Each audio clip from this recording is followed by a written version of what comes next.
As the waves lapped on the shore of Somerton Beach in southern Australia, a dead man lay with his head propped against the seawall at the beachhead.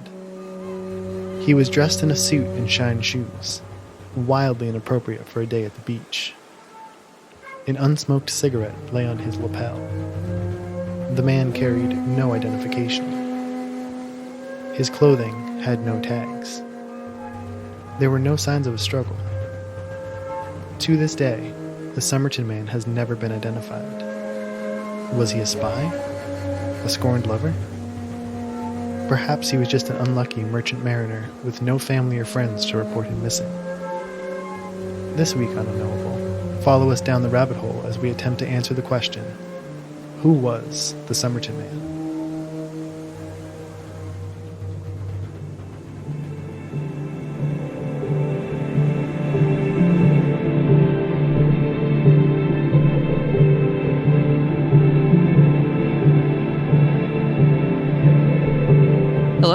Welcome to Unknowable, the podcast where we talk about all things mysterious, unusual, or unknowable. I'm Justine. And I'm Gray. This week we have such a monumental, topic. Yeah, it's huge. Huge. This is one of my foundational mysteries that got me into trolling the internet for strange, mysterious, unknowable things. It's the case of the Somerton Man. Yep. Also known as the Tamám Shud case. Yep. Which we'll get into why it's called that in a little bit here. We will. But it's basically like a, mysterious dead man with no seeming explanation as to how he ended up dead on this beach.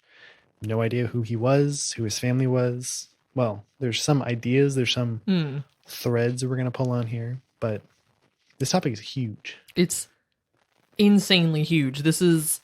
So now that we're doing bi-weekly episodes, it's nice to have 2 weeks to research. Yeah. I actually now I don't know how we did 1 week before because it's even 2 weeks doesn't seem like enough for some of our topics. But this was one of those ones where we finished recording episode 34 and I dove right into this for a few days and it got overwhelming. Oh yeah. And then I feel like I didn't even touch it for a week. Partly, busy. We just had the holidays, whatever. But also partly because it was just so detail intense. Oh, yeah.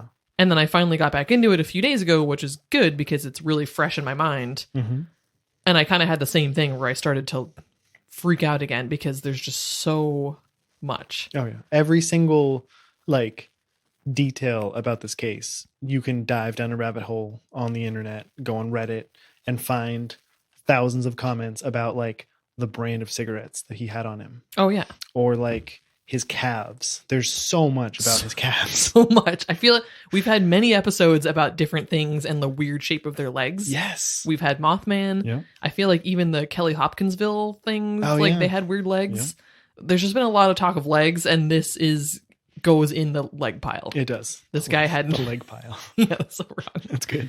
But this guy had some intense legs, apparently. He did. He was very muscular. Yeah.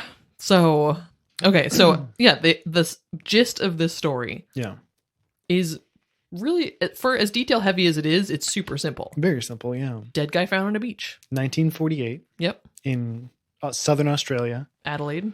Outside of Adelaide. Yep. On December 1st. My birthday. Gray's birthday. Well, 60 years before my birthday. Yeah. 50 years. Something like that. But still. A lot of weird shit happens on your birthday. Yeah. It's also World AIDS Day. Wow. Which did not know that. Jackie Chan's birthday. Wow. Huh. And the day the Somerton Man was found dead on the beach. Interesting. I don't know what that all means. Yeah, I don't know what it means. It means something. Something. It's a whole episode in itself. Right. Why did all of these things happen December 1st? But yeah, that's really the gist of it. It's just dead guy found on a beach. But it gets real deep. Oh, yeah. So, yeah, starting from the beginning. December 1st, 1948. 6:30 in the morning. Police were contacted after the body of a man was discovered. Somerton Beach near Glenelg. Sure. 7 miles southwest of Adelaide, South Australia. He was lying in the sand. Yeah. He kind of had his head propped on the seawall. Yep.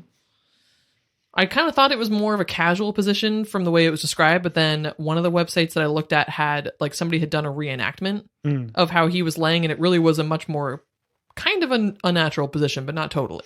Yeah, it's hard to tell if he, like, was sitting up with his back more, like, against the seawall and he slumped down, or if somebody, like, dumped him there and just, like, laid him in his... Because his head would have been, like, his chin would have been touching his chest. Yeah. His head was at such an unnatural angle. Yeah. Well, I'll have a picture in the show notes, which I'm actually keeping up with these days. Yeah. So believe me when I say that. But I'll have a picture of the recreation so you can kind of see how weird it looks. You imagine, the shoulders and the head propped, but it's really just like shoulders were almost flat on the sand with just his head at like a 90-degree angle.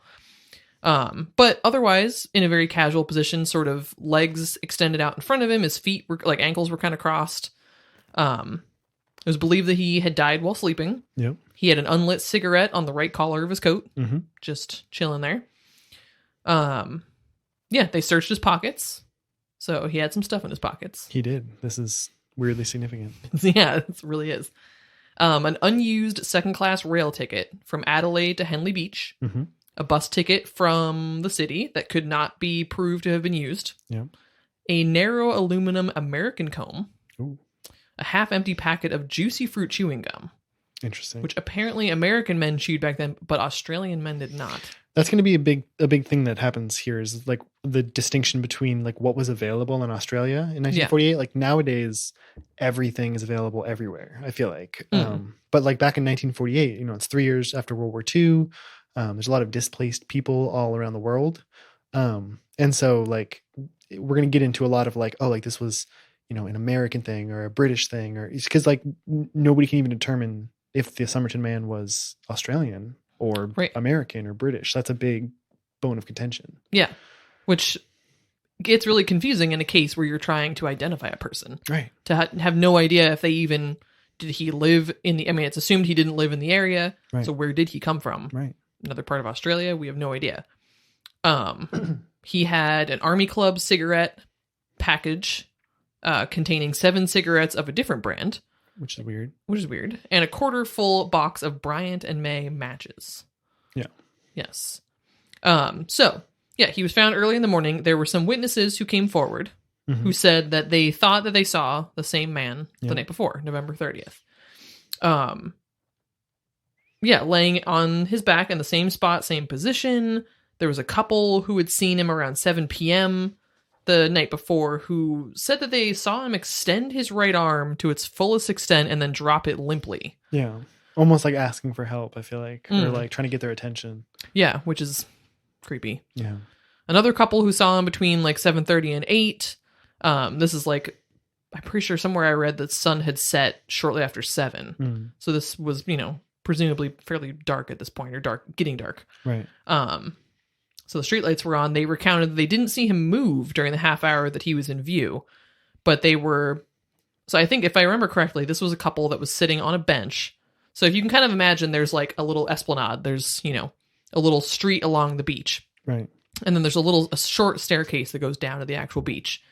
And so he was on, if you were looking at the staircase, he was on the left side, just within a few feet of the staircase. This couple, if I remember correctly, were sitting on a bench to the right of the staircase. Right. So this particular couple, they could only see maybe from his waist down. Right. They could just see legs. He'd be like off to their right. From the bench. Yeah. Yeah. So they couldn't see his face. They couldn't see if he was sleeping or awake or doing anything. Right.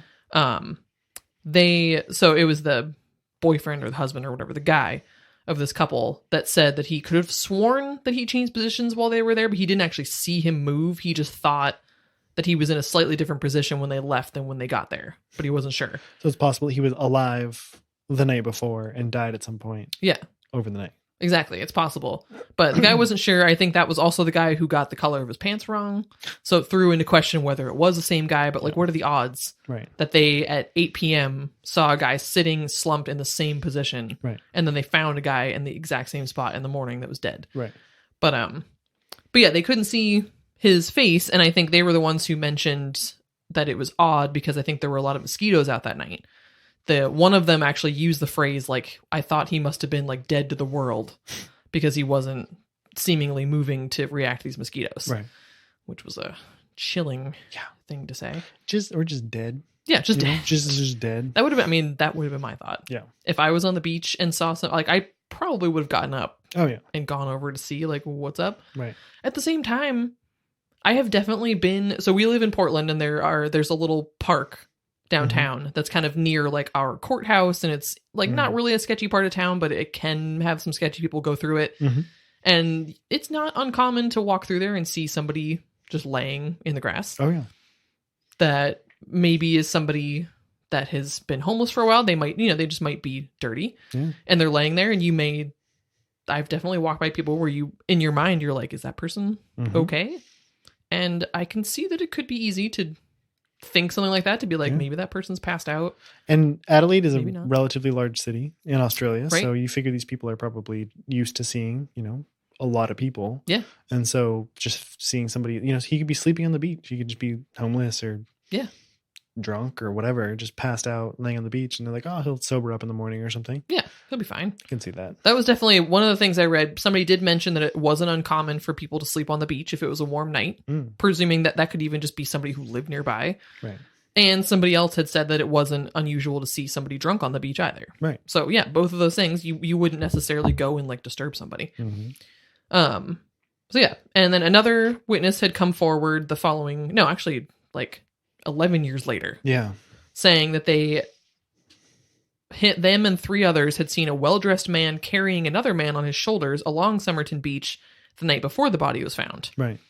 They had seen this, I think it was a little ways down the beach, but heading towards where he was found. Right. But that was kind of an odd witness statement 10 years later. Yeah.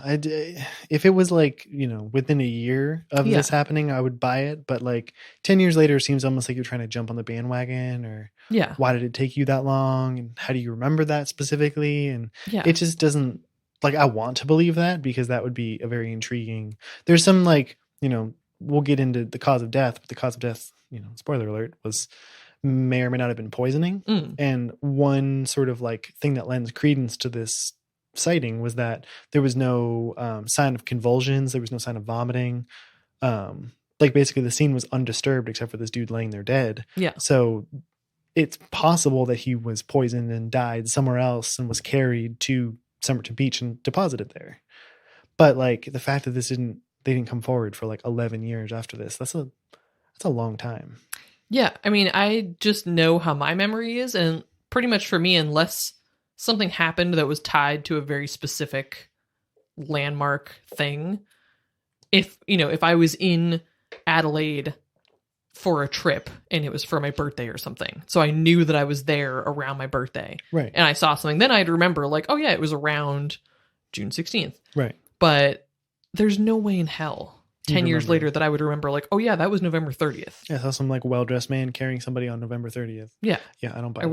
I would not remember that. So that one seems odd. Yeah, it would be fitting within this story for that to be true, but who knows? So according to the pathologist, John Burton Cleland, the man was of, quote, Britisher appearance. Which that is not, cannot be a scientific term. I don't know what that means. He looked Britisher. Britisher, yeah. All right. Like what? He was thought to be aged somewhere like in his 40s.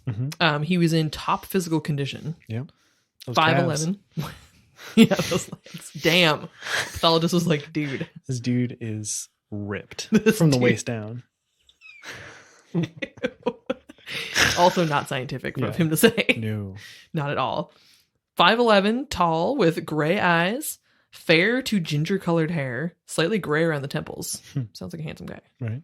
I say sounds like you can see pictures of his dead body. But yeah. I mean, he's not bad looking. He's not bad looking. Broad shoulders, narrow waist, hands and nails that showed no signs of manual labor. Big and little toes that met in a wedge shape like those of a dancer. Right. Or someone who wore boots with pointed toes. Of those two options, I'd rather be the dancer. Right. Just otherwise, like, your feet are literally just mangled because you wear pointy boots all the time. I cannot imagine wearing shoes that fuck with the shape of my foot. No. That sounds awful. I mean, I guess that's also being a dancer, too. Right. At least, like, if you're dancing, like, you're like, all right, like, my feet are going to, like, get deformed because, like, I'm dancing. Like, at least there's, like, a cause and effect. But you're like, I just love these boots. These boots, these pointy toes look dope. And I'm going to, like, wear them even though my feet hurt. like when you die, a pathologist is going to like know what kind of shoes you wear. Right. Because you just love those pointy boots. Relax, man. Relax. Yeah. And pronounced calf muscles consistent with people who regularly wore boots or shoes with high heels or performed ballet. So either he wore heels. Yeah. Or he was a ballet dancer. It is like almost an accepted fact that he was probably a ballet dancer. Yeah. Which is a weird detail. Should have just gone with, I did not know that was a thing that they could, but it makes sense. I have not seen much ballet in my day. Nope. For this episode's disclaimer, I'm not a ballet expert, but one of the ones that I did see, we went and saw the Nutcracker a while ago, and yeah, they do have some pretty intense. Oh yeah. They have like muscles in places that you weren't aware. Right. You could have muscles. It's wild. It's wild. So yeah, he was dressed in a white shirt, red, white, and blue tie, brown trousers, socks, and shoes, a brown knitted pullover, and a fashionable gray and brown double-breasted jacket. But no hat. Which is weird for the time. Yeah. Like everybody back then wore a hat. And like he almost definitely had a hat, but like it's lost to history. Yeah. Where's his hat? Where's his hat? And this jacket was also of reportedly American tailoring. There's a few American details in here. Yeah. All the labels on his clothes have been removed. Yes. And yeah, no hat. Clean shaven, carried no ID, which led police to believe that he had committed suicide. And then finally, his dental records were not able to be matched to any known person. He was also uncircumcised. Oh. I have that detail. Whoa. I don't know what that means. Wow. I did not see that detail anywhere. He was not Jewish. We know that. Interesting. Really, that is probably a more significant detail at the time than it would be today. Right. Because that is a much more common thing. Yeah. I feel like that almost points to him being not American. Interesting. Which is because I feel like, from everything I know anecdotally, I feel like back in like back until like, 5-10 years ago, everybody in America was circumcised. And it was like a thing. Like you just, like, it wasn't even a question. Right. Comment, like, write to us if I'm wrong, but my understanding is that like other countries are less likely to circumcise, whereas Americans were more likely to circumcise all of their kids. So yeah, definitely let us know. Points to him being not American. Yeah. But again, who knows? Who knows? It's like every detail in the story that could mean everything, or that could mean literally nothing. Yeah, that's pretty much the theme of this whole thing. Yeah. So a couple things that I read said that the pathologist, based on the autopsy, estimated the time of death at 2 a.m. December 1st. But I also read some things that said that they kind of, in a hurry, in the ambulance on the way to, I assuming, bring him to the hospital to make sure he was dead, or to pronounce him dead. I don't know. Kind of were just like, 2 a.m. probably. Right. So it kind of seemed like it was a thing that they weren't really determined to solidly nail down, because at the time they were presuming that it was a suicide. Yeah. So the time of death wasn't super important. This investigation was not handled very well. No, it was not handled the best. And it definitely would have been nicer to know exactly when he died, or at least a little closer estimation. But 2 a.m. is kind of the number that's thrown around. It's also in question, too, because poisoning, which is, we'll get to, is potentially the cause of death, can affect like rigor mortis and the way that the body sets. So it's possible that time is wildly off because of the nature of his death. Right. So. Yeah. Yeah. So the pathologist report included, I'm not going to go into all the details because there's a lot of details about his organs, but there was, some of his organs were kind of fucked up. Yeah. Again, spleen. Yeah. He had some spleen issues and some liver issues, and there was a lot of things were, what was the word? Congested? Inflamed. Yeah. Inflamed. Yeah. So there was some question about some of the things. It pointed again to the poisoning having a similar effect. Some of the things maybe were potentially he already had health issues. Didn't seem like he had enough health issues that he died. He definitely did not die of natural causes, but maybe he was in somewhat of a weaker state because of something that was already going on. But there was essentially the pathologist was not able to say for sure what had happened. There was no his last meal was a pasty. Yes. Which I had to Google. Okay. Which is basically like I was going to call it a pasty. A pasty. I think it's like a similar, I guess, to like in Indian samosa, where it's like a crispy breaded sort of like, almost, it's shaped almost like a calzone, where it's like a half moon shape, but it's Sounds like good. a sealed pocket of like meat and like vegetable filling. So he had one of those, but it did not contain poison. No. So if he was poisoned, it was not in his food. No. Yeah. It was estimated that he ate something. Yeah. That he had, I think one of the things mentioned specifically potato in his stomach. Yeah. Estimated that he ate that sometime 3 or 4 hours before death. Right. So yeah, the pathologist, Dr. Dwyer, concluded, I am quite convinced the death could not have been natural. The poison I suggested was a barbiturate or a soluble hypnotic. So the barbiturates are a class of sedative and sleep-inducing drugs. So poisoning remained the prime suspicion, basically. But yeah, they did not believe that it was from the pasty. Yeah. So other than that, yeah, they were just kind of like, don't know. We don't know who he is. Yeah. We think maybe people saw him the night before. We aren't sure of that. And we don't know how he died, basically. And then the body was embalmed December 10th after they couldn't ID him. Right. So they wanted, like, it's crazy because like back then they wanted to preserve the body so that they could maybe study it more, have people like try to identify him. So they wanted to keep the body around as long as possible, so they embalmed it. Kind of cool. Yeah. Yeah. It's wild, man. So 1948. Yeah, 1948. So that's December 10th, 9 days after they found him. So January 14th, 1949, staff at the Adelaide railway station discovered a brown suitcase with its label removed, which had been checked into the station cloakroom after 11 a.m. on November 30th, the day before they found him. It was believed the suitcase was owned by the man found on the beach, the Somerton Man. Yep. So in the case, a bunch more cool things. Yeah. So Sorta. they definitively linked it to him because his pocket of his trousers had been ripped. Okay. And it was sewed together with this very specific orange thread. Yes. And they found the identical thread in this brown leather suitcase. Perfect. So it's like 99.9% sure his suitcase.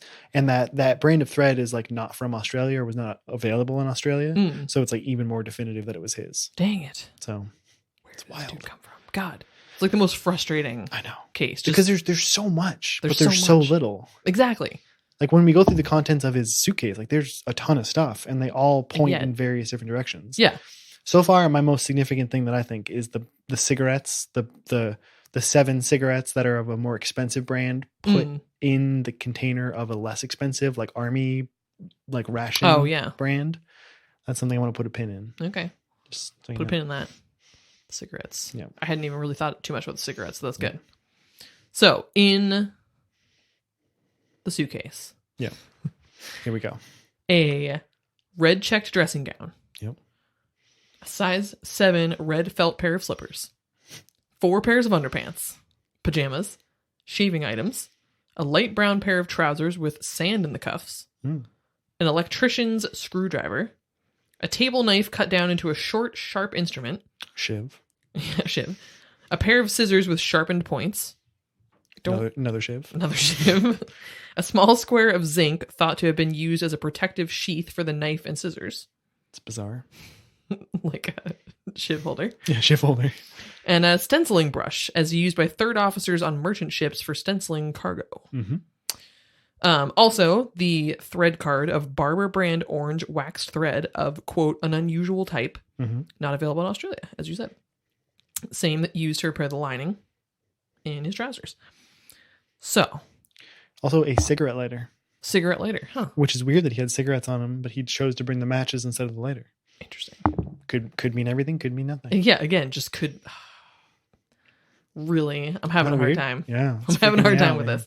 Also, so one thing to note there, no socks.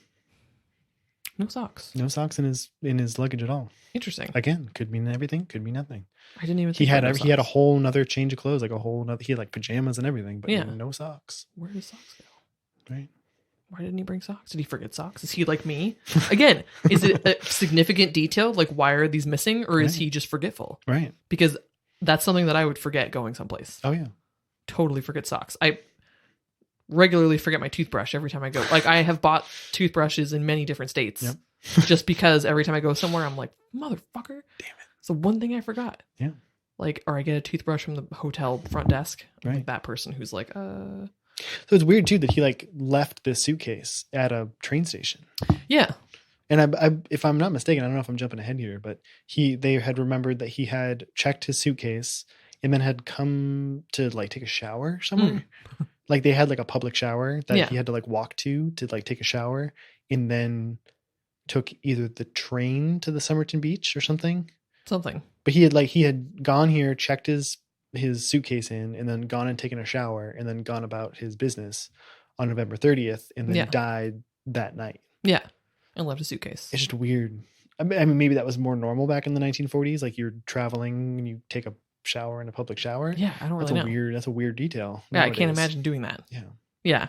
No, yeah, we'll get very shortly to the estimated timeline. Yeah. Which again, just like most things in this case, just make my head spin in circles. Yeah. Because I'm just like, I can't trying to imagine all this. Right.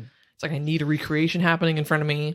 It's a little like reading Shakespeare, where it's like that it's like English, but like it doesn't make any sense to you. That's because exactly it's a whole different culture. Yeah. So you're trying to like wrap your head around like a maybe British and or American and or Australian man in Australia in the 1940s doing some weird shit that we don't know what he was even. It's just it's so hard to wrap your mind around.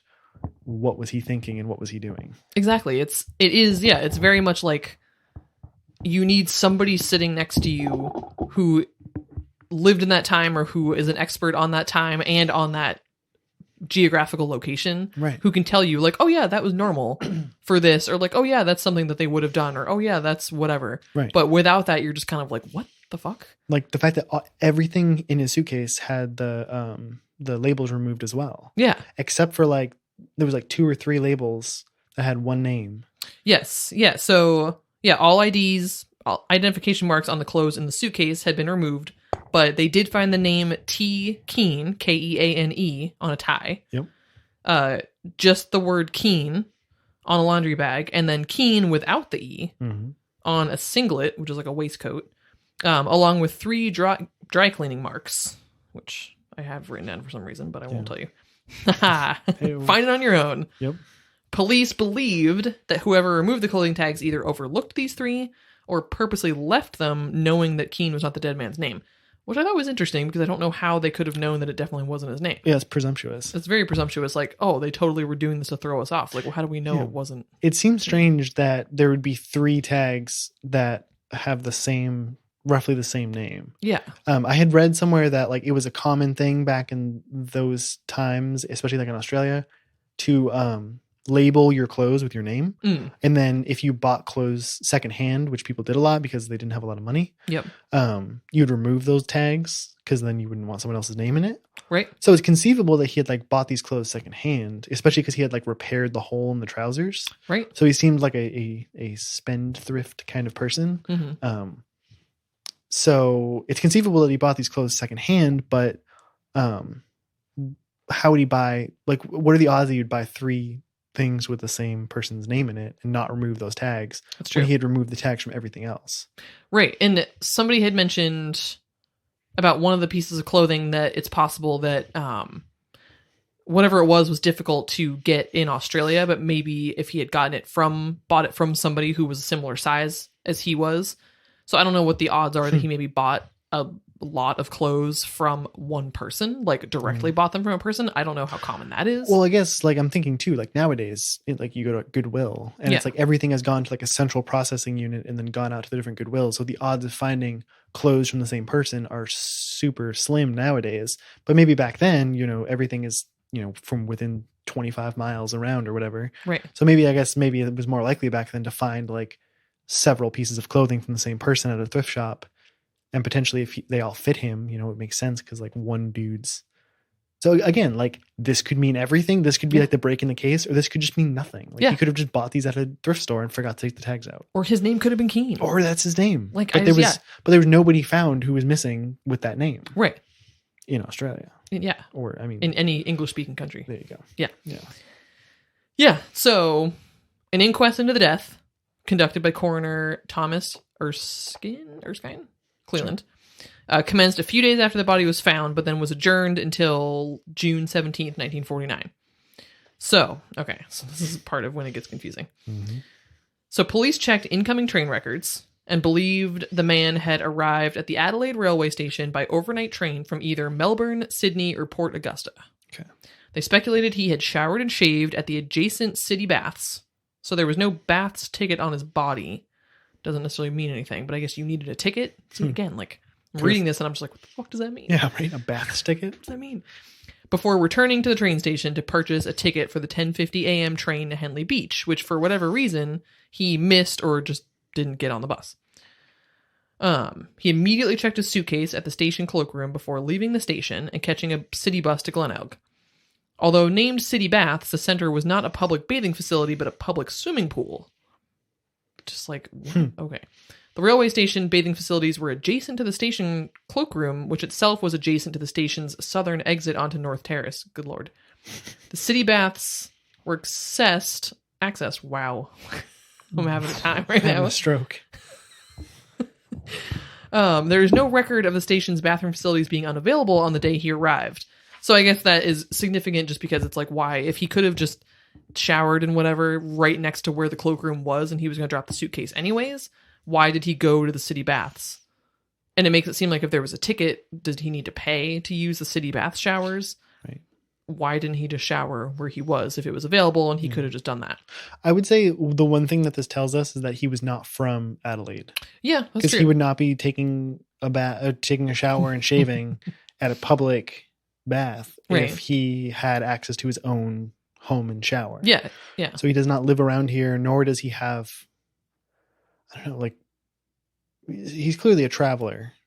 Yeah. To Adelaide. Whether that means he's not from Australia, that's a whole other question, but he's just not from Adelaide. No, definitely not. That's one thing that we know. That's maybe the only thing we know. Yeah. Ugh.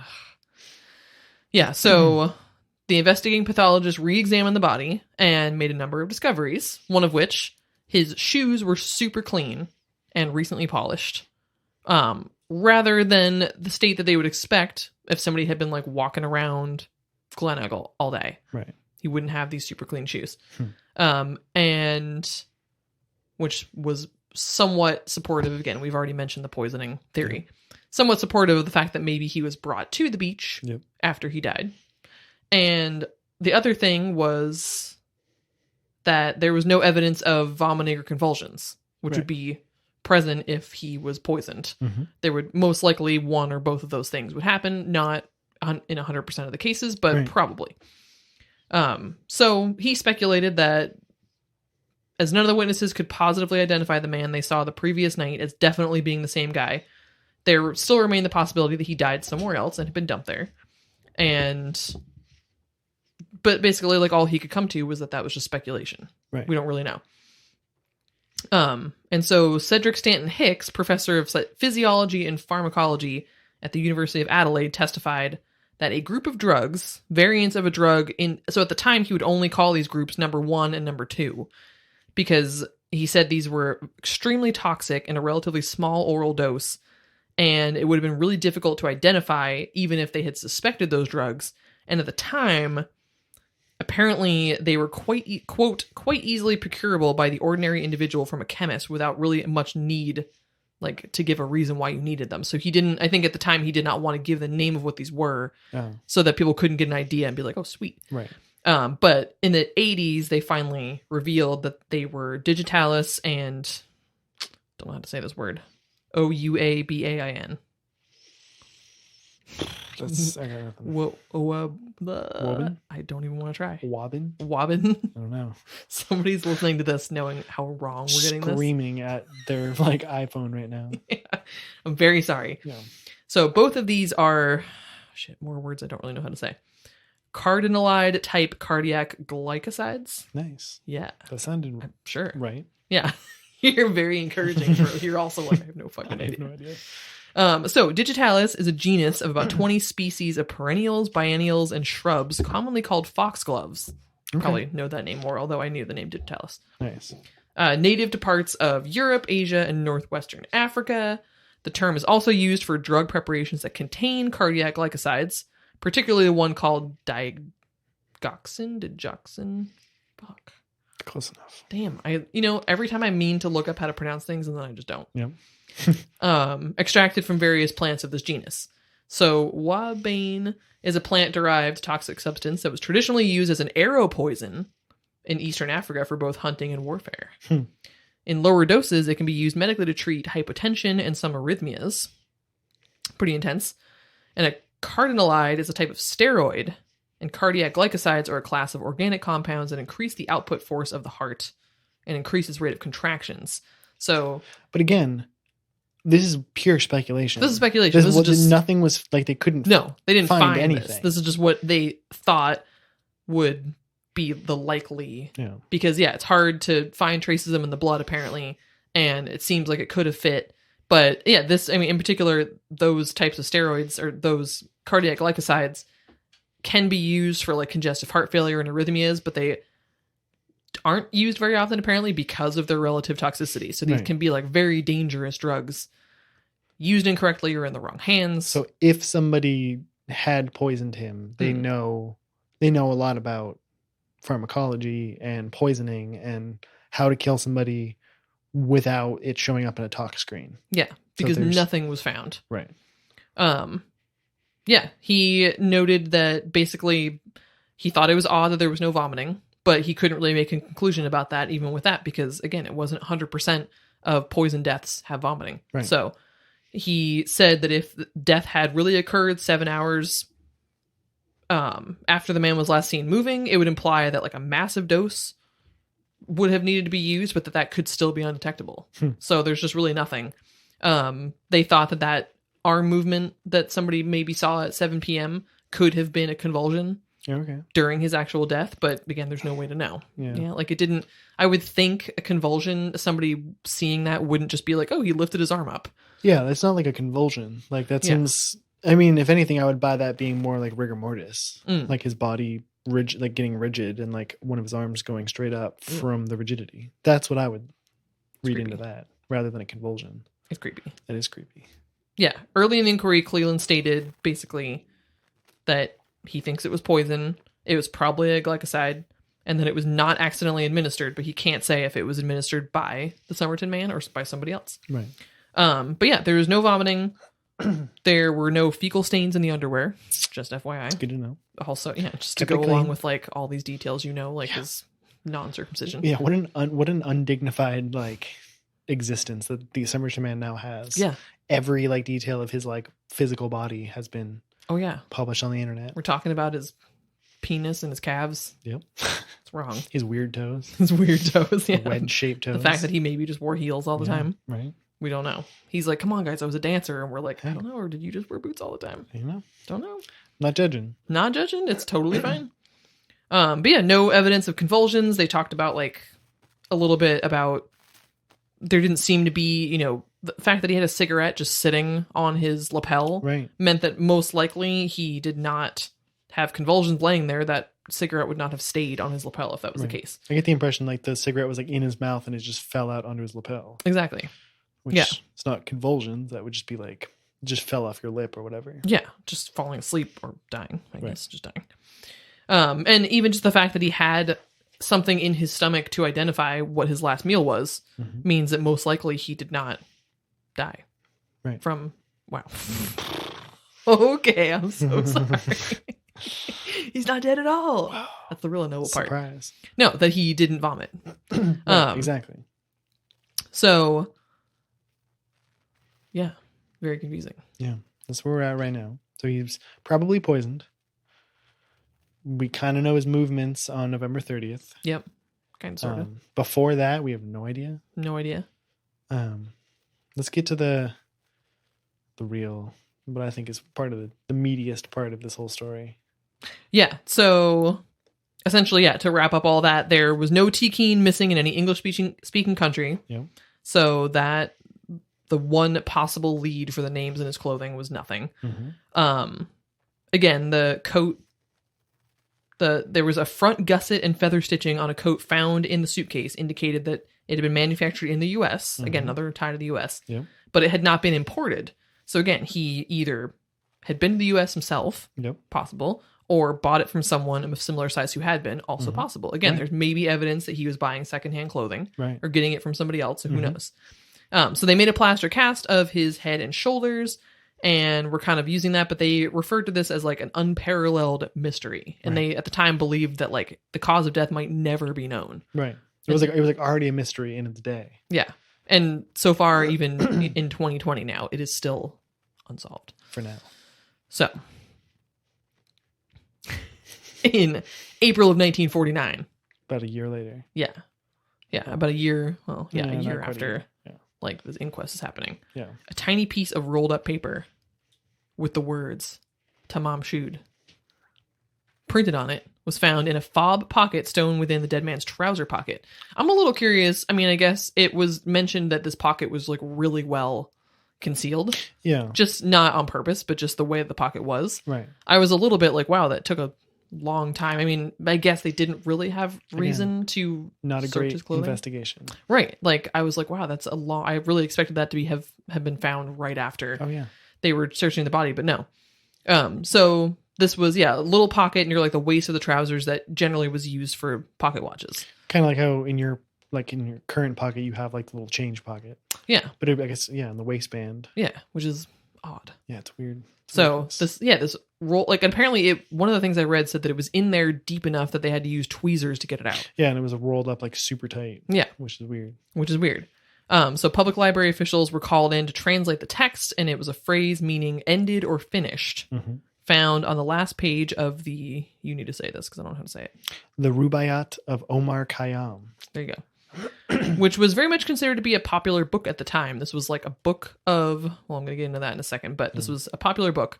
It was similar, I saw, to like how Chicken Soup for the Soul.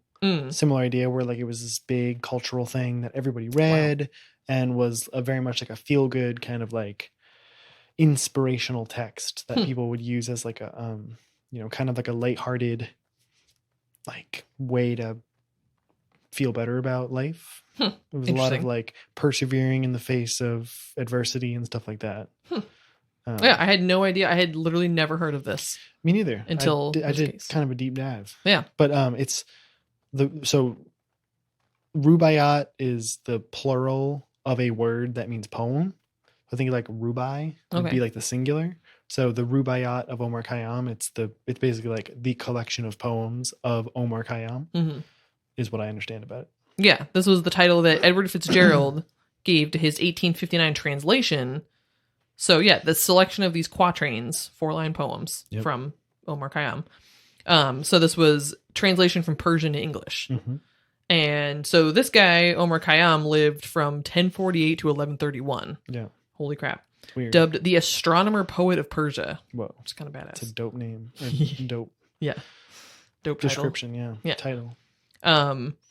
So these works, they've been translated into like a zillion different languages over the years. They've got like a zillion references in literature, cinema, music. Like, this is huge. Yeah. An album by Milo. Yep. That features a couple references to it. There's a brief citing of the book itself in Back to the Future. It was quoted in 12 Monkeys. Like, there's a whole bunch of little references to this book. It's quoted in 12 Monkeys, really? Apparently, yeah. And I'm pretty sure my time hop just told me yesterday, I think that like yesterday was the anniversary of 12 Monkeys coming out, which seemed really weirdly appropriate. That's wild, yeah. I was like, man, all these things are connecting together.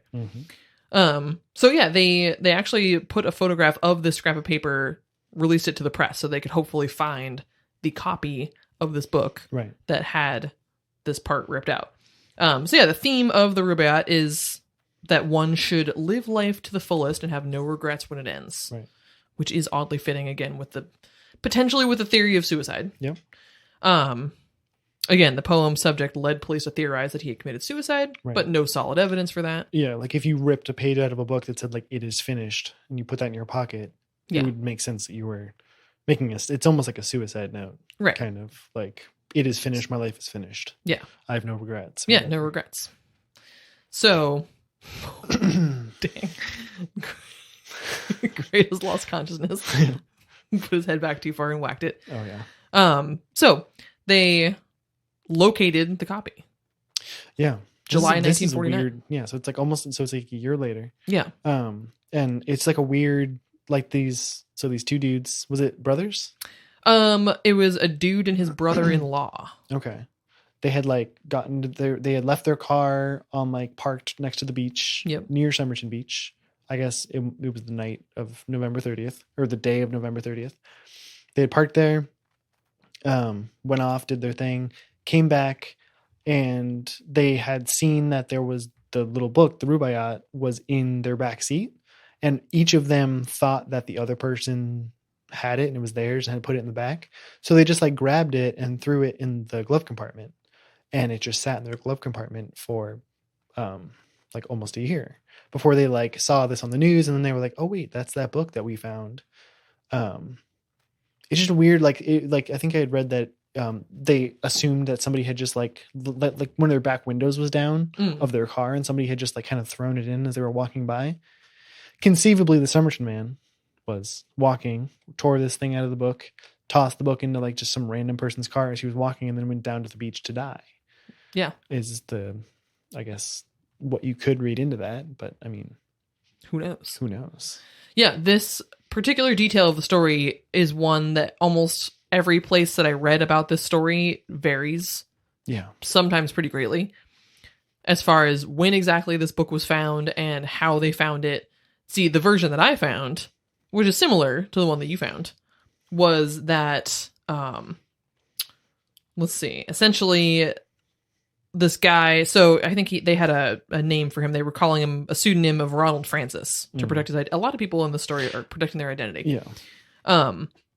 Ronald Francis, he said that he was driving somewhere with his brother-in-law. His brother like was reading a book in the car, and then they got to where they were going, and the brother-in-law put it in the glove box, and Ronald didn't really take notice of that because he was just like, okay, whatever.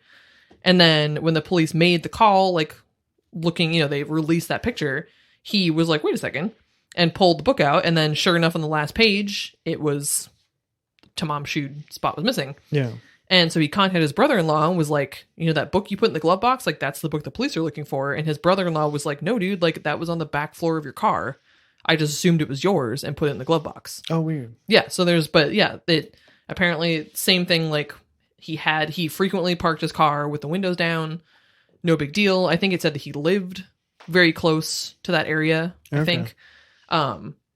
And so one of the things that somebody was mentioning, like, how did he know exactly where he had been parked that time? Like, it was theorized maybe he lived close by and just always parked in kind of the same area. Right. So he knew that he had been, like, most likely he was by the beach. But ultimately, the fact that he found it, went and grabbed it weeks later, like, and even the fact that his brother-in-law found it on the floor, there's no telling when that book was put in the car. Oh, yeah. Is, like, one of the big mysteries, too. If it's not like, even there's no way you could even know, like, one time I had my windows down, like, right, who knows when it got tossed in there. So, which is important just because if we're assuming that the Somerton Man arrived the day, essentially, well, I guess the day before he died, right, if he died early in the morning, but still it's a little bit important if like that book was tossed in there weeks before, because that would kind of imply either he had been there for a lot longer, he had previously visited, right, he wasn't the one who tore it out.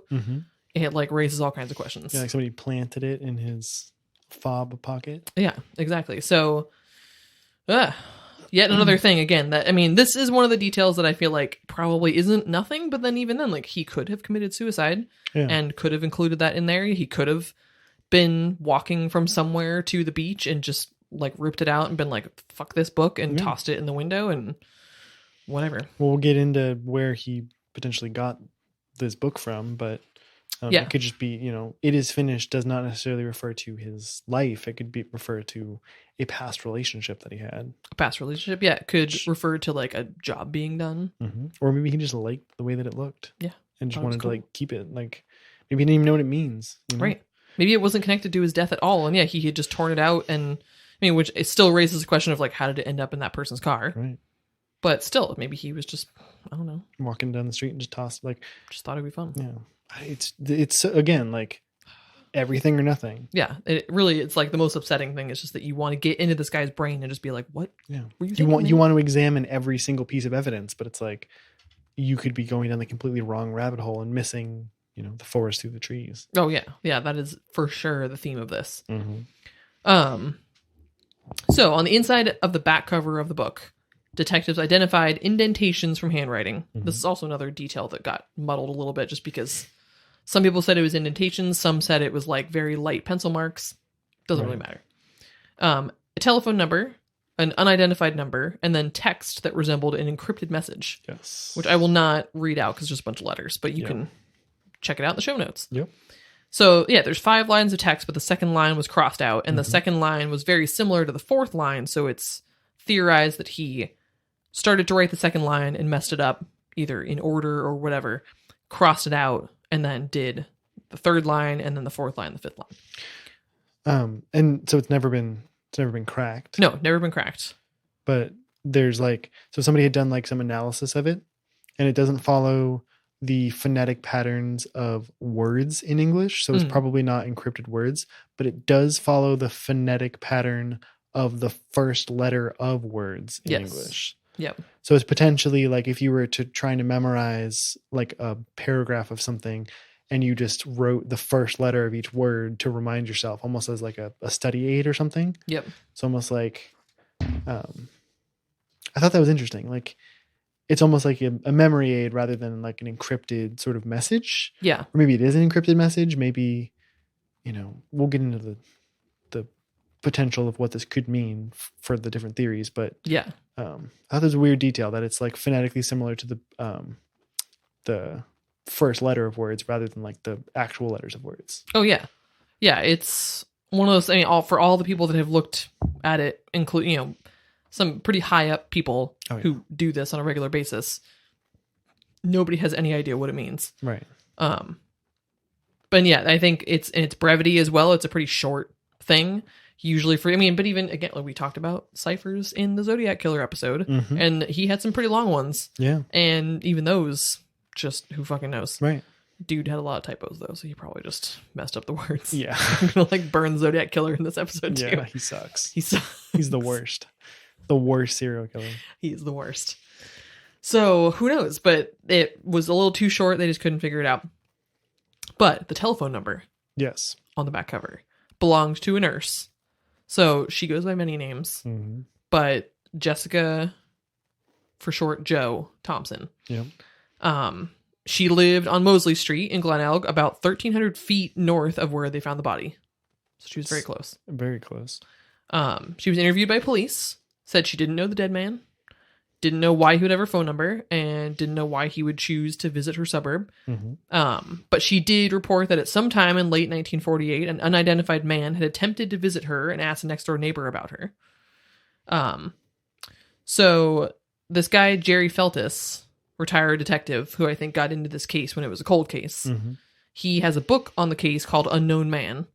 And in his book, he stated that when he interviewed Thompson in 2002, he personally found that she was either being evasive or she, quote, just did not wish to talk about it.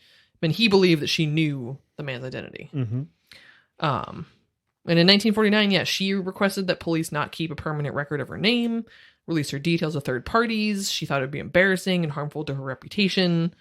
They agreed. So she was referred to sometimes as the nickname Justine. Which is weird. Which is, odd. Jestyn. And names such as Teresa Johnson.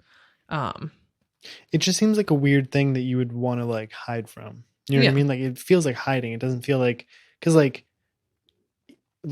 I don't understand why she wouldn't want this to be like a permanent thing in the police. Like I understand not wanting your name like in like the press and not wanting like everybody to be hounding you like, oh, did you know the unknown man? But like in a police report, like it's pretty like under wraps. Like you're not gonna. Yeah. It just seems like her behavior seems strange, especially if you really didn't have a connection. Right. Like the fact, like so, like the concrete connection is like the scrap of paper in his pocket is connected to the book. Yeah, for sure. For sure. The book has her name, or not her name, but her phone number in it. So therefore, she has a direct connection to him. Oh yeah. Unless the rubaiyat that has her number in it was brought, like she gave that to somebody, like maybe she like gave out her number, you know what I mean, to some guy. He gives it to a thrift store. Shit. And friggin' Somerton Man buys it at a thrift store with all his clothes. Damn. And then just rips out that piece of paper and like has nothing to do with it. Damn. Again, so maybe she doesn't remember who she gave that book to, or maybe she gave that book to a lot of people. Right. And so she's embarrassed because she can't remember, because maybe she has many partners and it's 1948 and she's a woman, so she like is not allowed to like have a sexual life. So she's embarrassed because she can't remember the guy who she gave the book to, because she gave the book to a lot of people. So maybe that's why she's being evasive and doesn't want to talk about it. So it really means nothing. Except we get a little further. Yep. And so Detective Sergeant Lean, he went to talk to her. She said she couldn't identify the person, but according to the sergeant, he described her reaction upon seeing the plaster cast as, quote, completely taken aback to the point of giving the appearance that she was about to faint. Yes. And in an interview many years later, Paul Lawson, who was the technician who made the cast and was present when she viewed it, said that after looking at the bust, she immediately looked away and would not look at it again. Which, again, seems odd. It's not like she's looking at... I could almost see that kind of reaction if you were looking at the... like the photographs from the autopsy, you know, where it's like a dead guy. Right. I could see that maybe you'd react a little bit that way. Like, as he wasn't bloated or bloody or anything, but I could see that it would just be hard to see. Some people don't deal with death well. Yeah. But this being a plaster cast, I think maybe would be like a little bit separated from that. It's not a direct photograph. So I don't know why you would be faint looking at it and not want to look back at it if it wasn't like graphic in any way. Well, when you look at the plaster cast, if you're listening and you have a computer available, Google the plaster cast and then Google like the picture of the Somerton Man's dead body. The plaster cast is not, I don't think, looks that much like the photograph to the point where it's like, you know, obviously it's the same person because they took a plaster cast of his dead body. Yeah. But like, I don't know that I would recognize the Somerton Man from the cast and vice versa. So it's like, what if he looked enough like one person that she slept with that she like thought it was this other guy, but what if it wasn't? Yeah. I'm just saying, like, again, it could mean everything or it could mean nothing. Yeah. It could be diving down this rabbit hole of this nurse and it could mean nothing. So we're going to dive a little deeper about that a little later. Yeah. That maybe connects her a little harder. But yeah. For now, yes, it's definitely possible that would link up with the tags being missing. If he did maybe he was just in town here and there and needed some clothes, needed some stuff. He was at the thrift store, got his clothes, and he was like, oh, sweet, that book of poetry. Cool, I'll grab that. And yeah, it was totally unrelated to her, but she got wrapped up in this like, oh shit. Right. So who knows? So in 1949, he was buried in Adelaide's West Terrace Cemetery. The Salvation Army conducted the service. The South Australian Grandstand Bookmakers Association paid for the service to save him from a pauper's burial. Nice. Which is really nice. Classic.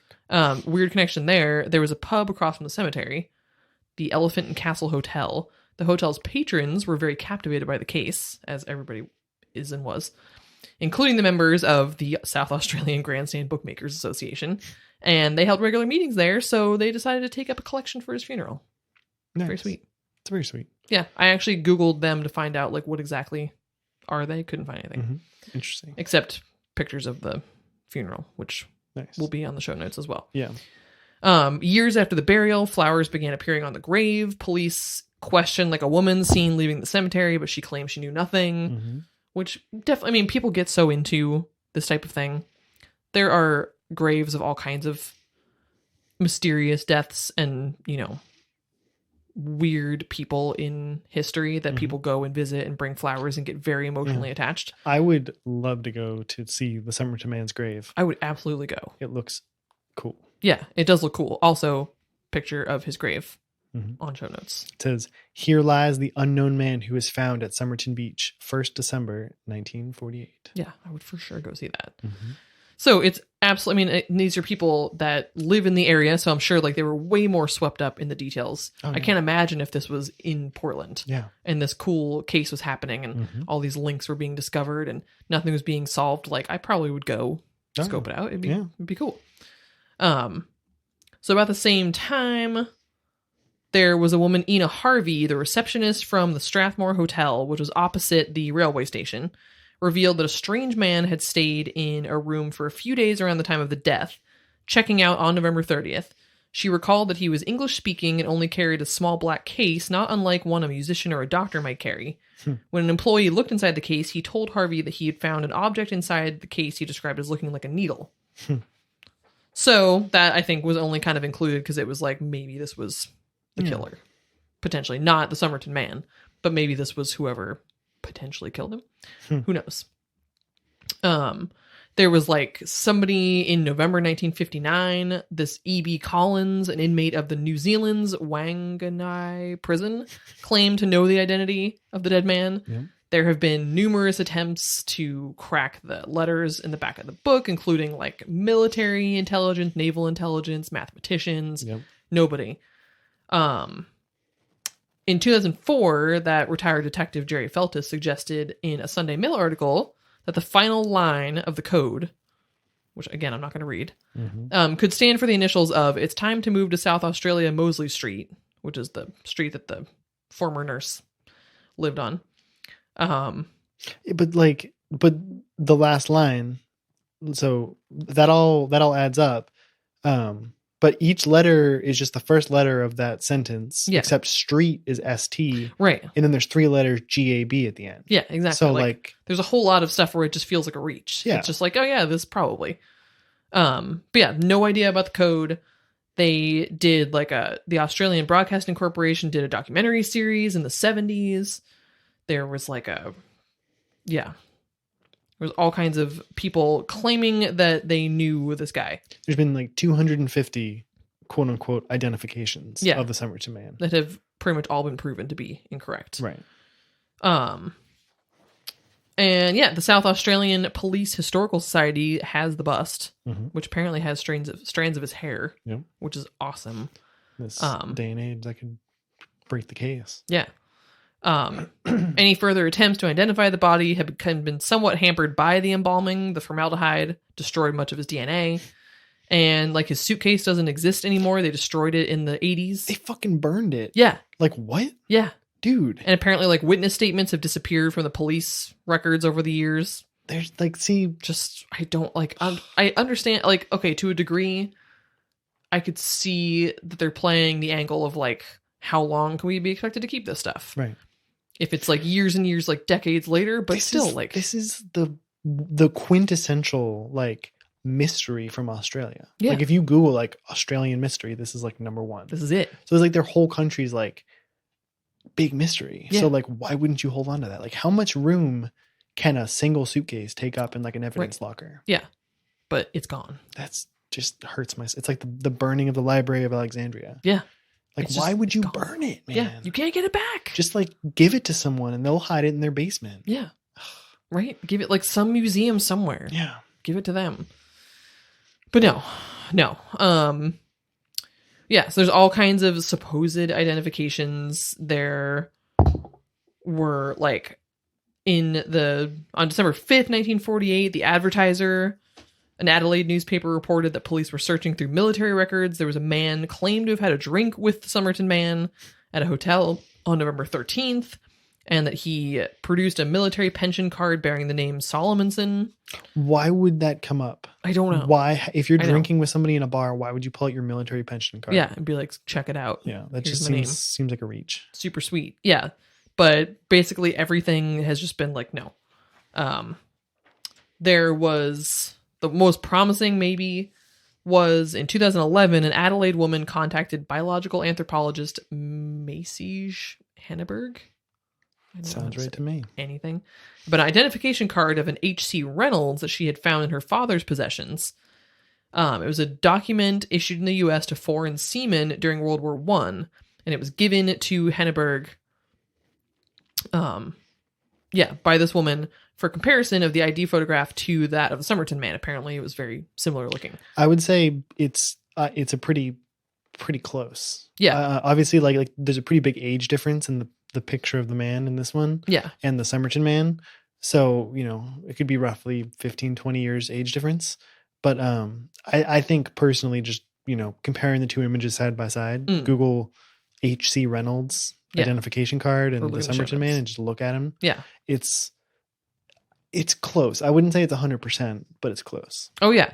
He, this biological anthropologist found similarities, anatomical similarities, nose, lips, and eyes, but he thought the ear shapes were a very good match and found a mole on both men's cheeks that were in the same shape and the same position. It was issued in the U.S. in 1918 to H.C. Reynolds, whose nationality was British, and his age at the time was 18, so he would have been 48 at the time of death, which is right about what they estimated. Yeah. Searches conducted by the U.S. National Archives, the U.K. National Archives, and the Australian War Memorial Research Centre failed to find any records. Some independent researchers believe the ID card belonged to one Horace Charles Reynolds, a Tasmanian who died in 1953. Yeah. But who knows? Who knows? So that was the closest that they ever got. So then this leads us into, well, we're going back a couple years, but 2009. Yep. A University of Adelaide team led by Professor Derek Abbott began an attempt to solve the case. They wanted to crack the code. Yeah, he came into this from like the cipher angle, right? Yeah. He was trying to I think he would like use this as a way to teach his students how to break a cipher. Which is cool. Yeah, which I've seen that like several times that like, you know, mathematicians or whatever, they'll like have their students try to break famous ciphers because like you never know. You never know. You can just take one kid's like different perspective to break a world famous cipher. Honestly, I think that the kind of, I mean, not that it's a brand new thing, but like the dawn of sort of even just the internet sleuths. Oh yeah. Working on cases. Like I really think with a lot of things, if more people, like a wider range of people had access to details of case, and I understand, you know, why they can't just be like, here's every detail of every case that exists. But I really think if that were possible, a lot more would be solved. I think that they should do it with like cold cases. Like, okay, it's been like 20 years. Yeah. What's the harm in putting all this information out there, you know? Yeah. You like withhold like, you know, one or two details that don't really matter, but that could be used to identify the killer. You know what I mean? How they do that. But I agree. Like there's this whole subreddit called like the RBI, the Reddit Bureau of Investigation. Yeah. And they solve shit all the time. You just crowdsource it. Like if enough people put their minds to something from different walks of life, different countries, I think it can only help. Exactly. Yeah. People have different types of knowledge. And I think even just the fact that a lot of times, you know, you have the same people looking at a case for years and years. Yeah. And they kind of, you get your own ideas. It's kind of hard to get out of your own head about your own theory. And if you've already kind of convinced yourself that it's one avenue, for a lot of people, I think it can be hard to really investigate those other avenues because you're so locked into like, nope, it's definitely this. I just need to figure out why. You can't see the forest through the trees. Exactly. So I think it's kind of cool that they did this at all.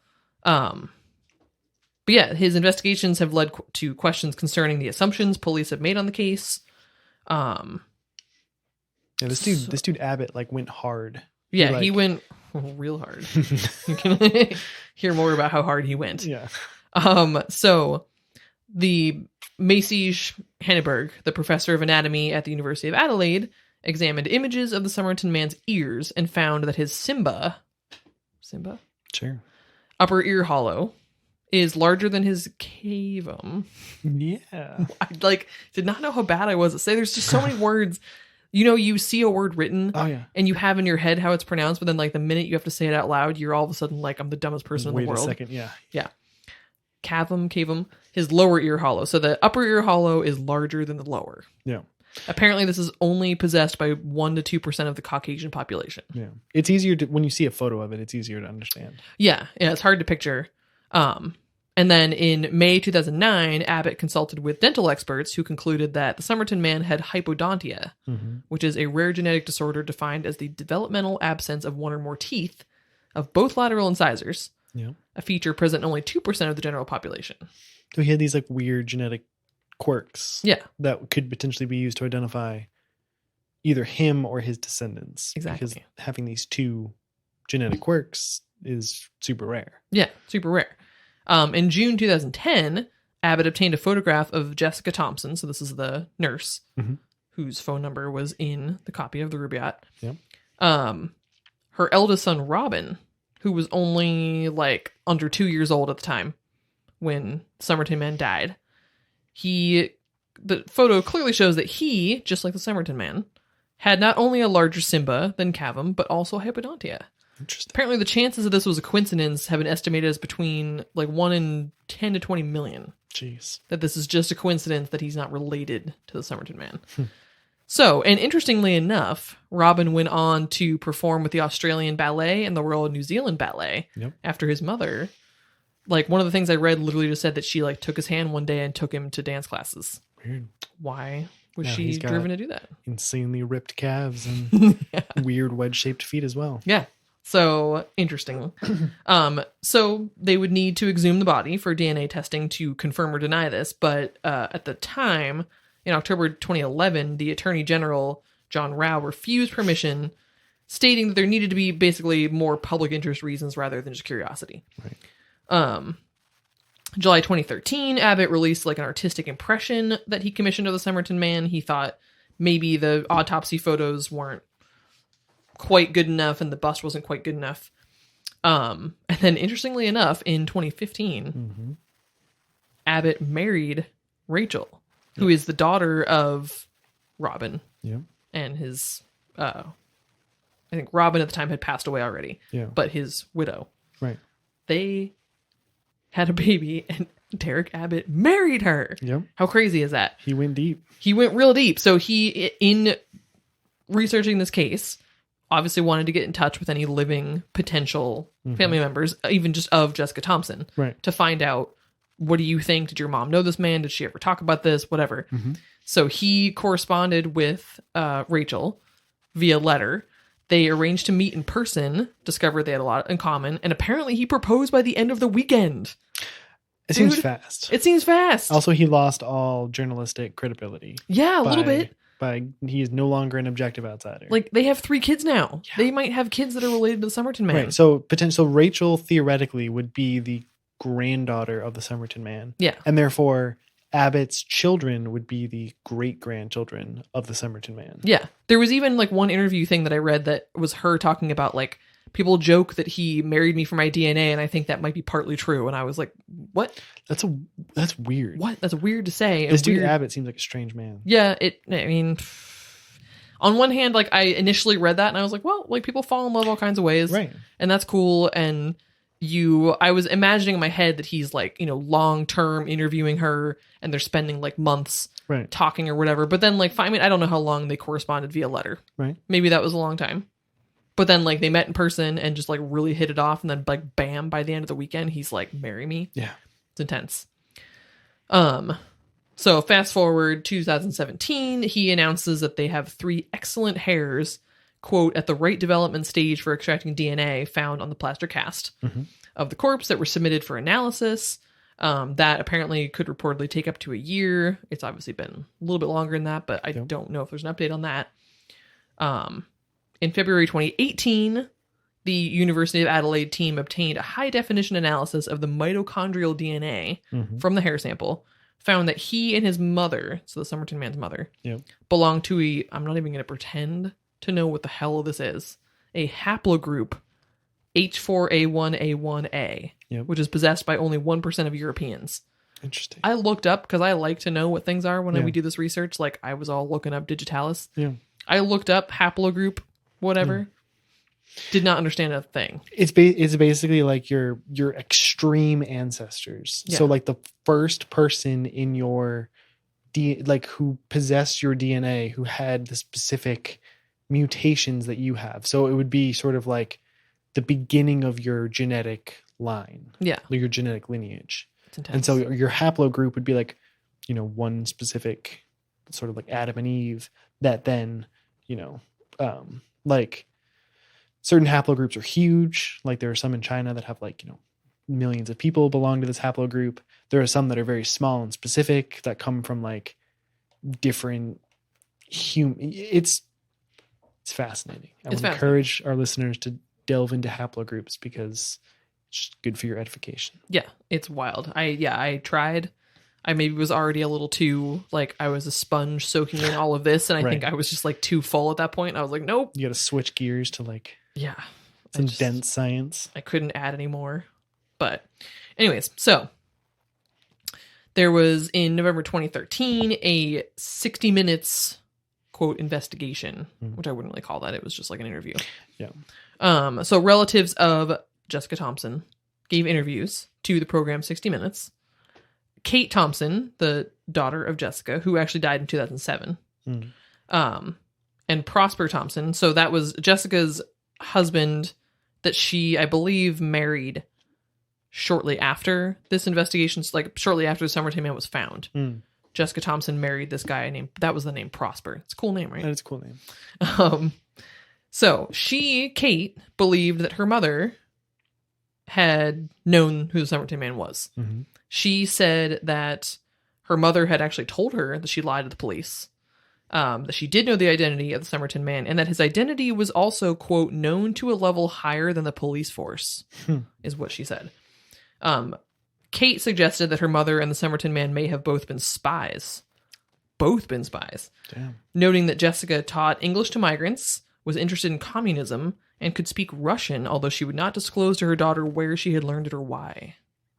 Does seem like an odd thing in the late 40s for a woman in Australia to know Russian. Again, I don't totally know if that's really as odd as it seems, but that seems 1948 was like not the height of the Cold War, but it was like the Cold War was going. Yeah. So like you wouldn't just be like I guess you could have potentially learned Russian before the war, and it could just be unrelated to communism. Yeah. And like, what does being interested in communism mean? Yeah, I don't know. You know what I mean? Like that just seems, I don't know. It seems like a big, I mean, I want to believe the best in people. Yep. And so I don't want to think that her daughter is just like latching on. Right. But it seems like, unless that really was your intention, would seem shitty, especially if at the time your mother was dead. Right. Unless you really had a bad relationship with her, to like be saying shit like, yeah, she totally lied to the police and I think she was a spy. Right. Seems like a rough thing to say unless you really had reason to believe that. Right. Or again, you just really wanted attention. It just seems too good to be true that she's just flat out told her daughter, like, yeah, I lied to the police. And like, it just seems too convenient. Yeah, I guess I should have looked into how old Kate was at the time that this was happening. I don't know how close in age her and Robin would have been, because again, Robin was only a baby when the Somerton Man died. So I guess I could see if Kate was young enough, maybe that would be something that maybe even she wasn't directly told, but maybe she overheard. Something like that. But yeah, if she was like older, it would seem like an odd thing to say to your kid. Yeah. Especially like, again, this investigation is going on for a while. Like I wouldn't want anybody to know that I had lied to police. So yeah, Robin Thompson's widow, Roma, and their daughter Rachel also appeared on the show. They suggested that the Somerton Man was Robin's father and therefore Rachel's grandfather. They actually reported that they lodged a new application to the Attorney General to have the body exhumed and DNA tested. And Derek Abbott had like written to him in support of them, saying like essentially that we want to find closure for this family. He said that it would be consistent with federal government policy of identifying soldiers in war graves to bring closure. But Kate Thompson actually opposed the exhumation. She thought it would be disrespectful to her brother, which is interesting as well. Or it would prove that it wasn't actually her brother. Exactly. So that leads us to a couple similar or possibly related cases. Yeah, this was the kind of the wild part to me. Yeah. Because this just seems like a weird kind of like esoteric story until you start to read about the similar cases. Yeah. There's some weird connections. Yeah, this is definitely, again, like the whole, is it something or is it nothing? Like, you can kind of start to go down the road of like, maybe it was just some rando guy. Right. And whatever, like maybe he didn't have any crazy ties. Maybe he didn't have some wild history and he wasn't this crazy character that we've made him out to be. But then when these come up, you're kind of like, okay, like maybe he was somebody. Right. So Joseph Marshall. Yep. Joseph George Marshall. Yeah, I don't know why his name is also George. I don't know. June 1945. So this is 3 years before the Somerton Man's death. Yep. 34-year-old Singaporean man named George Marshall was found dead in Ashton Park in Sydney with an open copy of the Rubaiyat of Omar Khayyam on his chest. Dun, dun, dun. Which again, so initially reading this, I was like, oh shit, same book. Like that's crazy. But then it was popular at the time. Yeah. Whatever. It would be the equivalent of like, I don't know, like an iPhone or something nowadays. Like it would just be like something that, or like a, I don't even know. I don't even know what to draw a comparison to. Right. But like back in the 1940s, like all you had was books. Yeah. So like it would be the equivalent of like, oh, like he was watching an episode of Game of Thrones on his iPhone when he died. Yeah. And then this other person was watching the same episode when they died. Oh shit. You know what I mean? It's like that could mean something or it could mean nothing. Yeah. Yeah. It was open copy on his chest. His death was believed to be a suicide by poisoning. He was the brother of David Marshall, who was later to become Singapore's first chief minister. There was an inquest in August 1945, and there was a woman who testified at the inquest who was found dead less than 2 weeks later, face down, naked, in a bathtub with her wrist slit. It's weird. So, weird connection with the book.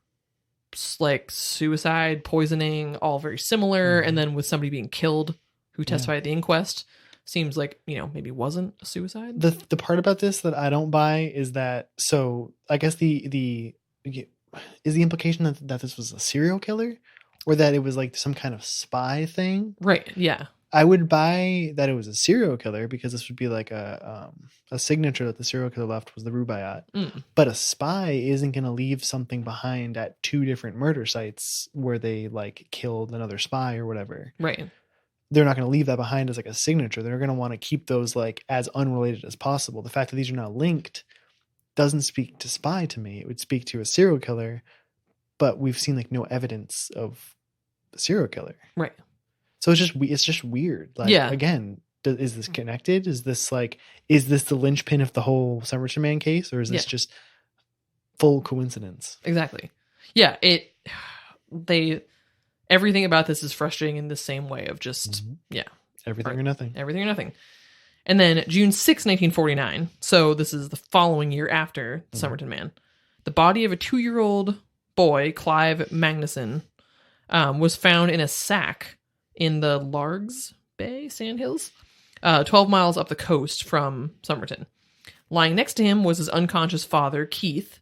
The father was taken to a hospital in very weak condition. He was suffering from exposure. He had a medical examination and transferred to a mental hospital. So these two had been missing for 4 days. They believed that Clive, the 2-year-old, had been dead for about 24 hours when his body was found. One of the weird things about this, they were found by this guy, Neil, who claimed that he had seen the location of the two in a dream the night before, which just like throws a whole... Yeah, nothing about this is paranormal, and then all of a sudden, bam. All of a sudden, like, what the fuck? The coroner couldn't determine the boy's death, although it was not believed to be natural, which I think is probably obvious by the fact that he was in a sack. Yeah. Like, probably didn't just die in a sack. That's not a thing that people do. And if his dad's carrying that kid around in a sack, then that's a whole nother issue. It's a whole other issue. So, following the death, the boy's mother, also named Roma, apparently that was just a name at the time. Guess so. It's a cool name. Roma. I like it. She reported that she had been threatened by a masked man who, while driving in a cream-colored car, almost ran her down outside of her home. She stated that the car stopped and a man with a khaki handkerchief over his face told her to keep away from the police or else. And a similar man had been seen lurking around her house. She believed this situation was related to her husband's attempts to identify the Somerton Man. And I guess this husband thought that he was this guy, Carl Thompson. Soon after being interviewed by police over her harassment, she collapsed and required medical treatment. Apparently didn't die, though. And there were a couple other people in, like, that town or whatever that had received, like, anonymous phone calls threatening that she would have an accident if they kept pursuing it or whatever. So that was kind of like an odd thing to throw in to be like, was this stuff happening because he was looking into this case? Right. The dad didn't die, so I don't really know. There wasn't anything I didn't look into that deeper to find out, because he was still alive and was brought to this mental hospital and presumably lived. Yeah. So what was his story? Why? Like, how did you end up there? Yeah. Like what the hell happened to that kid? I don't know. This is another weird one. Yeah. So the idea being that he tried to identify the Somerton Man and was attacked by this person wearing a khaki handkerchief. Yeah. To silence him or whatever. But then they also didn't silence him. Yeah, they didn't silence him. They killed his baby. Kid. And then which sucks. They could have killed him in the mental hospital. Yeah. And it seems like they easily could have killed him if he died from exposure. Yeah. I don't even understand. Yeah, none of that story makes any sense to me. It doesn't. It's a weird little footnote. Yeah. Sorry to confuse you all with that. Yeah. And so basically the only recent update is I read an article from October 2019, just a few months ago. Yeah. That the South Australian Attorney General, Vicky Chapman, who apparently has been interested in this case for a while. Classic Vicky Chapman. Classic. She granted approval for the body to be dug up and examined in the hope that maybe some new technology can crack the case. In the era where the Golden State Killer was found using his DNA, maybe we'll find, the family of the Somerton Man. Be badass. So wild. It's kind of a good thing that we got this episode in when we did. Yeah, because there might be an update. Yeah, there might be an update that it's now knowable. So that's the case. There's, I mean, you could go deeper on a lot of the stuff that we talked about, and I would encourage you to, but that's pretty much like the main stuff. Yeah. So let's get into theories. Yeah. So obviously we've already talked about it enough, but one of the theories obviously is that he was poisoned. Yep.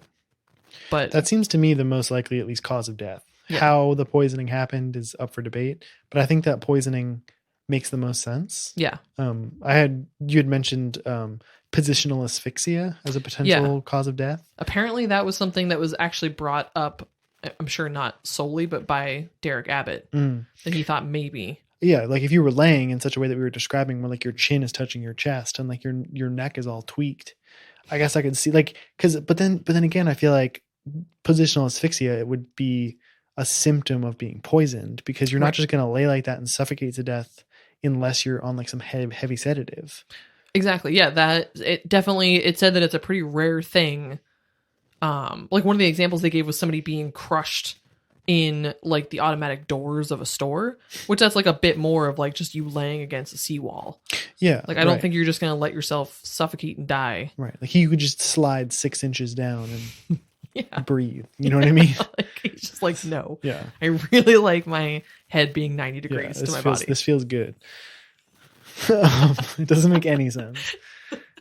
No, it makes no sense. And again, unless he had taken a really heavy sedative. Yeah.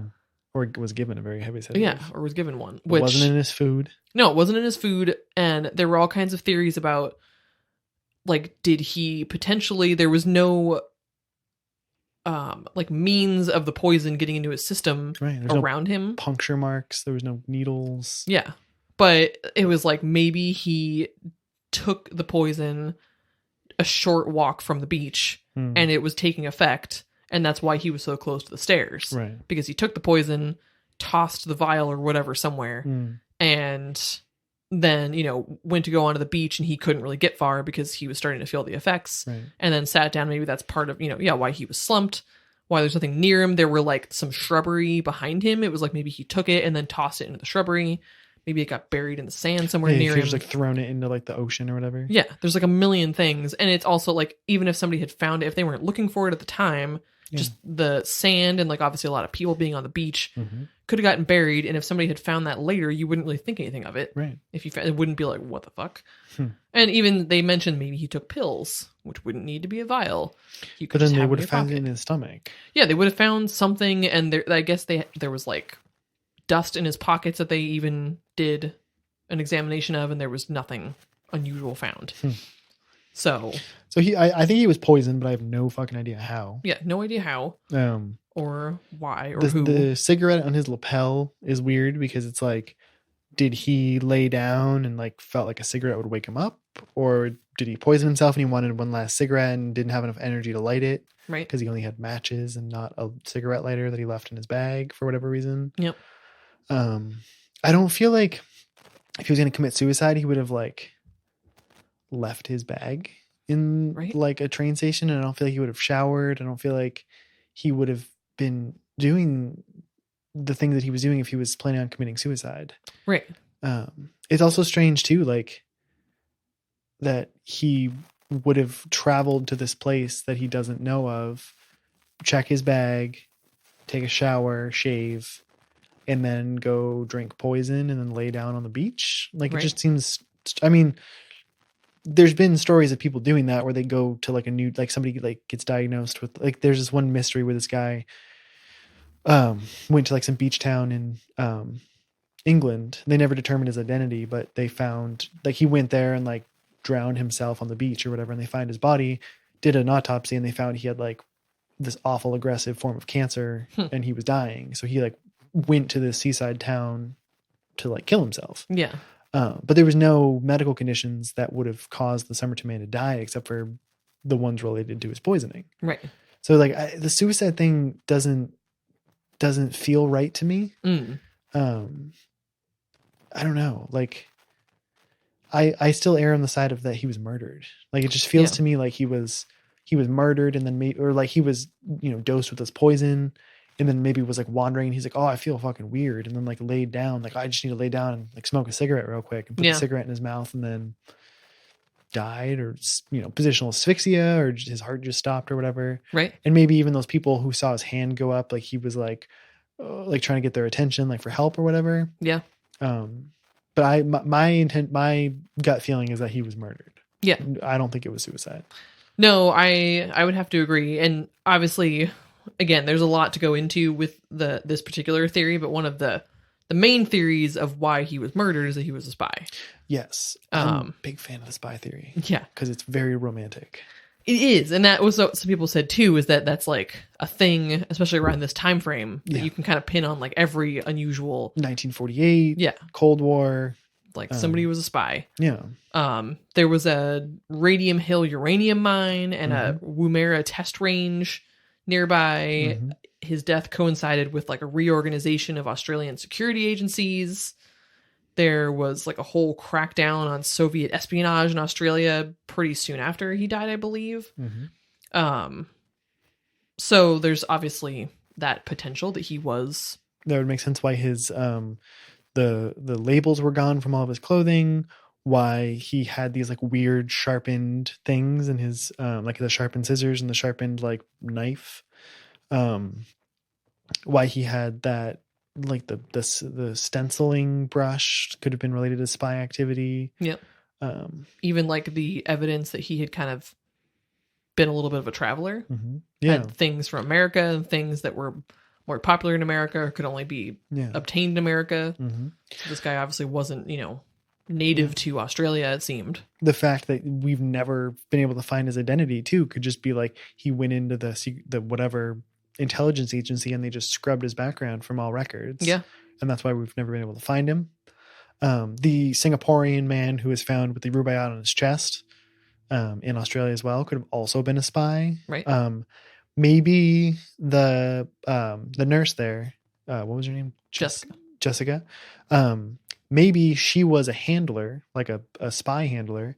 And a common thing is a book cipher where you are, if you have the exact copy of a book and the other person has the exact copy of that book, you can say like page 6, line 13, fifth letter. And then you just do that and you can spell out messages that way. And unless the person listening has the exact same copy of that book, they're not going to be able to decipher it. Yeah. So potentially what if they use the rubaiyat as their book cipher? Yeah. And so maybe like the Singaporean man and the Somerton Man were both spies in this network in Australia, and Jessica was the handler who used the rubaiyat. But then again, why would she put her number in the back of that book? That's a huge oversight. Right. It just does not feel like something that a spy would do. Nor would the spy take notes in such a way that they would leave indentations in the book so that you could read the cipher again. That's true. It seems like something you'd be a lot more careful about. Yeah. Knowing that you were trying to keep everything about your identity secret. Right. And yeah, the lack of ID on him is just one of those like, the whole case. Like I know I don't really have theories about a lot of our topics because I just get like, I'm just like, I don't know, all those things sound reasonable, but I really just don't. I also, I don't believe that it was suicide. I do believe that he was murdered. Yep. I don't know why. Or how. Or by who. Or by who. I don't know any of the further details, but I know that this topic is way deeper than I ever imagined it would be. I really, going into this, like it kind of shows when I first heard about this topic, years ago, I remember thinking like, oh, this is probably like it's probably mysterious for how little is known about it. Yeah. And then it turns out that no, it's mysterious because of how much is known. Yeah, you can't parse through what's like relevant and what's not. Yeah. I mean, just go to the Wikipedia page for it. Yeah. Look at how long. I mean, usually for missing people cases, it's fairly short because again, they're 3 usually paragraphs. There's so much, and you can find Reddit threads and people's like entire blog posts, interpretations of what they think. It's intense, but definitely somebody killed him. I agree. Maybe in that spot, maybe somewhere else. It's just there's just no. Maybe he got carried to that spot. Yeah, maybe he was poisoned and somebody brought him there and laid him down thinking that he was just going to sleep it off or whatever. Yeah. And the positional asphyxia got him, Damn. Maybe it was an accident. Literally every option is possible. I don't know. They didn't mention anything about whether or not he had like a blood alcohol content. No, they didn't. I thought about that too, because I was like, that would be really, in my mind, besides a sedative. Yeah. Which I guess is possible too. I mean, really, in that kind of point, I mean, without the book, like we said, if the book was just a completely innocent thing he picked up at a thrift store, and without knowing if he had a blood alcohol level, which I didn't see that mentioned anywhere either. Right.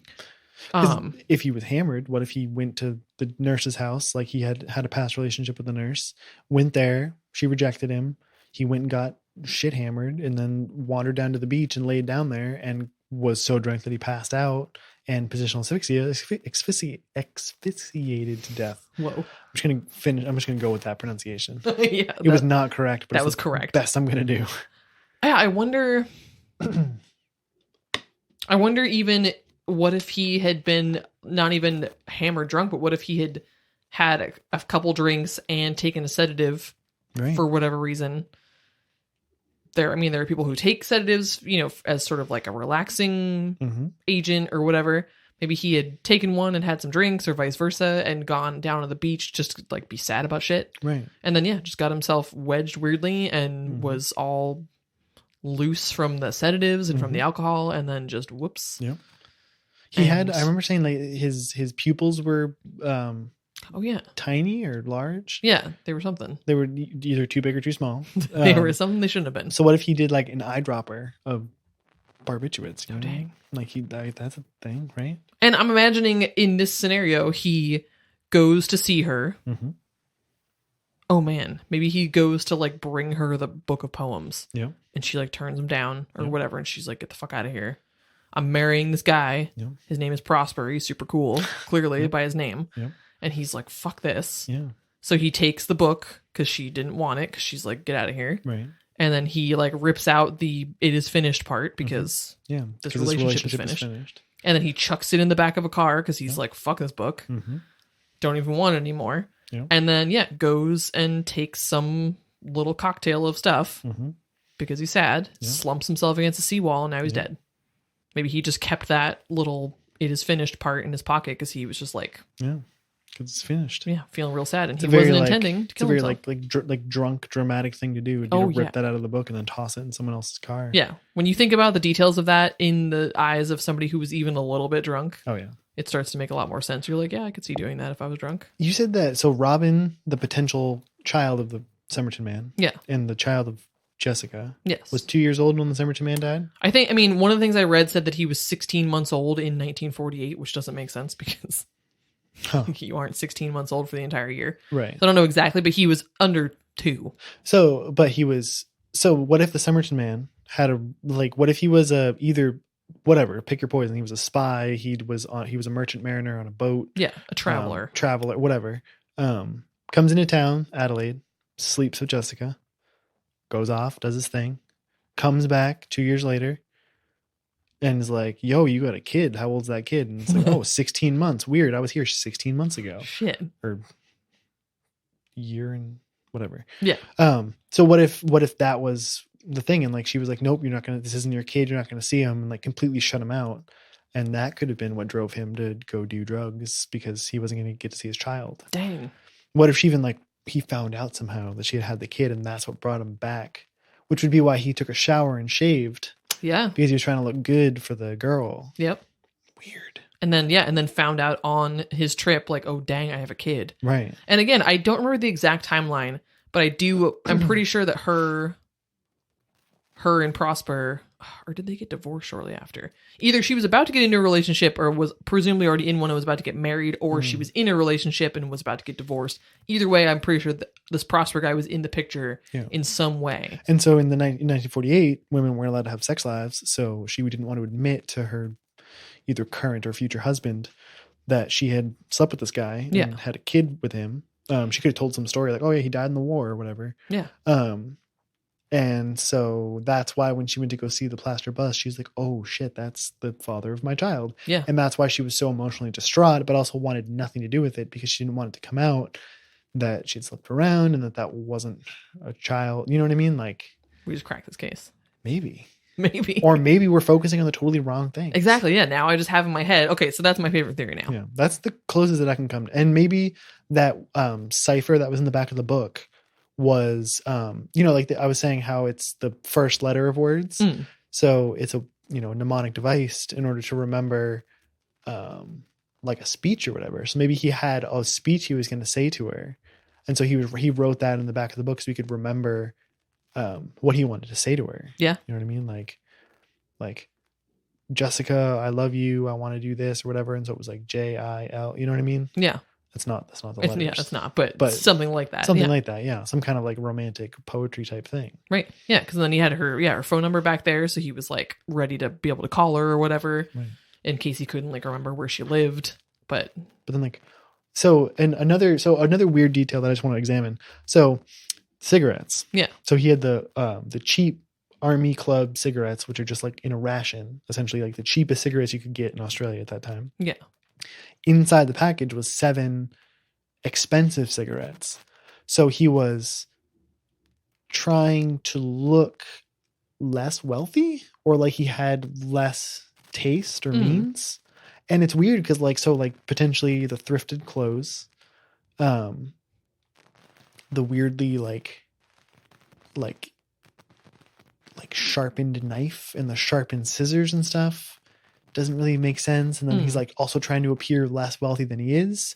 Like it all speaks to someone trying to be someone that they're not. And like having the sharpened scissors and the sharpened knife almost feel like, weapons that you would keep on yourself that could seem innocuous. Like they even had little sheaths like you would with a shiv. So it's almost like that speaks to me like a spy thing. Like you're trying to appear as if you're someone else by having different clothes, different cigarettes. So you're trying to like create a character. Yeah. And so is that a spy thing, or is that him trying to create like a more working class image to appeal to Jessica? You know what I mean? Like, I don't understand why he would do that. The cigarettes and the thing, I wonder if that was like a common thing that happened back then. But like when you look at the package, it's not like it's like a solid like cardboard package that he would have refilled. It's like a loose like paper package that it wouldn't make any sense if you ran out of cigarettes from that package, you would just throw that package away. Right. I don't know why you'd refill it unless you were intentionally trying to show like project a less wealthy and or like you have less taste or whatever. Yeah. It's just a weird detail. Yeah. I just want to get into his brain. Because again, that's one of those things where it's like, should you dive deep into that and figure it out? Or is it just some weirdo quirk? Yeah. Just some weird thing that he just happened to do. Again, so I think I mentioned to you before we recorded, I'm pretty sure Derek Abbott himself, the guy from the University of Adelaide who like launched this big investigation later on, said himself something along the lines of like, if any one of us was found with no identification, right, would we appear as mysterious as he does? Right. Just playing into the entire idea that everything about this case could be something or could be absolutely nothing. Right.